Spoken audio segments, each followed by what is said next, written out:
Institution, हर एक organisation, चाहे वो बैंकिंग सेक्टर में हो, चाहे वो टेलीकॉम सेक्टर में हो, चाहे वो कॉर्पोरेट मैन्युफैक्चरिंग सेक्टर में हो, हर एक ऑर्गेनाइजेशन को साइबर सिक्योरिटी लगती है। ये बहुत अभी रिसेंटली जब से कोविड आया हुआ है तब से ये टर्म्स बहुत ज़्यादा कॉइन हो रहा है कि साइबर सिक्योरिटी, चाहे वो ओबामा जी आए थे तब उन्होंने कहा था, ट्रंप आए थे तब उन्होंने कहा था, मोदी जी भी कह रहे हैं। बट ऐसा नहीं कि साइबर सिक्योरिटी कोई नई चीज़ है। अगर हम इंडिया की बात करें तो साइबर सिक्योरिटी प्रोफेशनल्स की जो कमी है, अभी साइबर सिक्योरिटी में 10 लाख लोगों की ज़रूरत है। 10 lakh participants are currently required in India. If you talk about entire globe, there's a situation where entire globe requires 3.5 million cyber security professionals. 35 lakh लोगों की जरूरत है cyber security professional.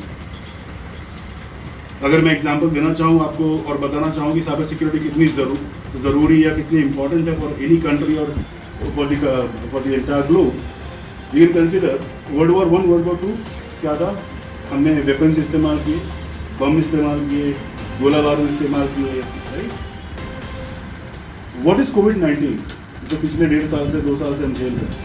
It's nothing but a biological warfare. एक country है जिसने virus बनाया, spread किया और सब देख रहे हैं क्या हो रहा है। कितने, मेरे ख्याल से वर्ल्ड वॉर और वर्ल्ड वॉर 1 और 2 के जितने भी लॉसेज हुई हैं, लाइफ लॉसेज हुई हैं, उनको कंबाइन कर दीजिए, ये उससे ज़्यादा है, उससे ज़्यादा लोगों को ये इम्पैक्ट कर चुका है, right. So can't this be declared as a World War III? Right? Next is what? Biological देख लिया, normal warfare देख लिया. What is next? It's a cyber warfare. जहाँ पे बिना एक बंदूक की गोली फायर किए हुए a country will take over another country by technology. That is called as cyber warfare. हम उस तरफ मूव कर रहे हैं। अक्टूबर 2020 Mumbai witnessed a blackout for 2 hours. 2 घंटे मुंबई में लाइट नहीं थी।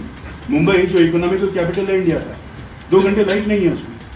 क्यों हुआ ये रिसर्च से पता चला कि मुंबई के इलेक्ट्रिक ग्रिड में एक malware deployed by Chinese hackers जो 2017 से एक्टिव था।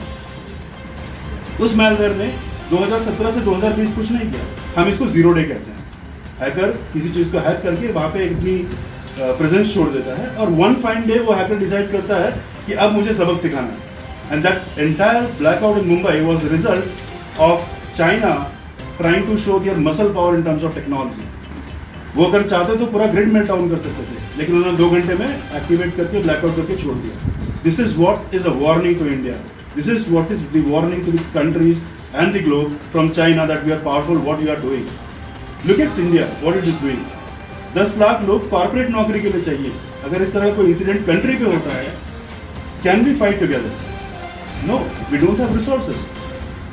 That is one of the reasons why बच्चे अपना साइबर सिक्योरिटी स्किल्स बढ़ाएं, इस साइबर सिक्योरिटी डोमेन में आके जॉब लें, अच्छी नौकरियां पाएं, अच्छी वेतन पाएं।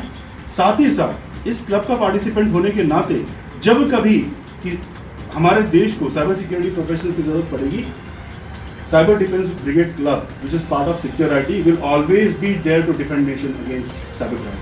That is the motive of the company and that is what the vision of the company. Thank you so much. बहुत बढ़िया।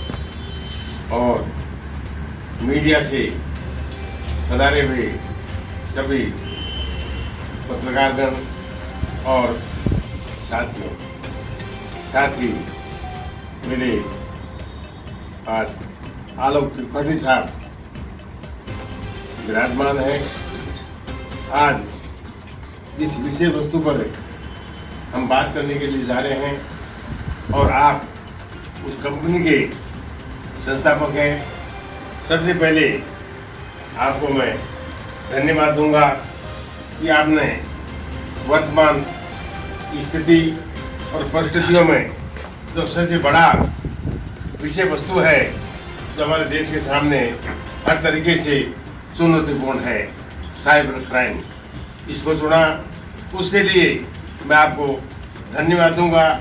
साथ ही मेरे सामने जो प्रेस मीडिया के मेरे बंधु पत्रकार बैठे हैं, उनको मैं विशेष धन्यवाद दूंगा कि इन्होंने इस वर्तमान युग में जिस प्रकार से अपराध का बढ़ाव हो रहा है और जहाँ पर देश की पुलिस, CID, CBI नहीं पहुँच रही है, वहाँ पर हमारा पत्रकार पहुँच करके अंदर की खबर को पब्लिक के सामने ला करके हमें इस बात से अवगत करा रहा है कि ऐसे अपराधों से हमें बच करके रहना चाहिए।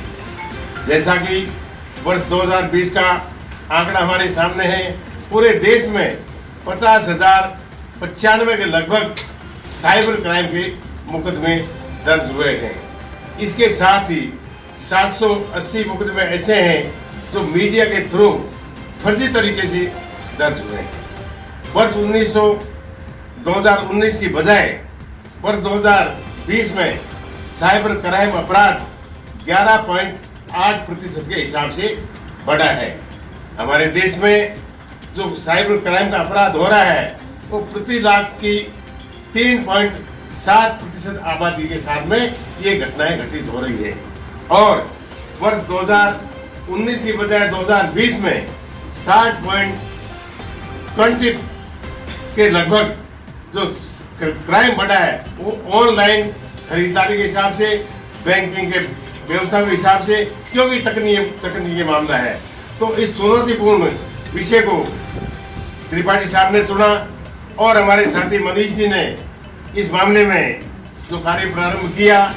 क्योंकि मैं भी एक ऐसी संस्था से, एनजीओ से जुड़ा हुआ हूँ, national anti corruption and anti atrocities tiger force. मैं राजस्थान सरकार का समाज कल्याण विभाग का रिटायर्ड जॉइंट डायरेक्टर हूँ। लेकिन क्योंकि मैंने शुरू से ही भ्रष्टाचार का विरोध किया और गरीब के साथ जो अत्याचार हुआ उसका मैंने विरोध किया। क्योंकि अत्याचार गरीब की कोई जाति नहीं होती, अत्याचार उस गरीब के साथ हुआ है जो गरीब न्याय के द्वार तक नहीं पहुंच रहा है। और आज भी साइबर क्राइम के आंकड़ों को यदि हम देखते हैं तो साइबर क्राइम के आंकड़े उन गरीबों को लूट रहे हैं जो गरीब दूर दराज के क्षेत्र में बैठे रहे। इसलिए आप त्रिपाठी साहब ने ये जनचेतना हमको दी। मैं कंधे से कंधा मिला करके पूरे देश भर में आपकी कंपनी के लिए आपके साथ कार्य करने को तैयार हूँ। जैसा मुझे आप आदेश मिले, मैं बड़े भाई के नाते आपके हर सहयोग के लिए रेडी हूँ। जय हिंद, जय भारत। Thank you.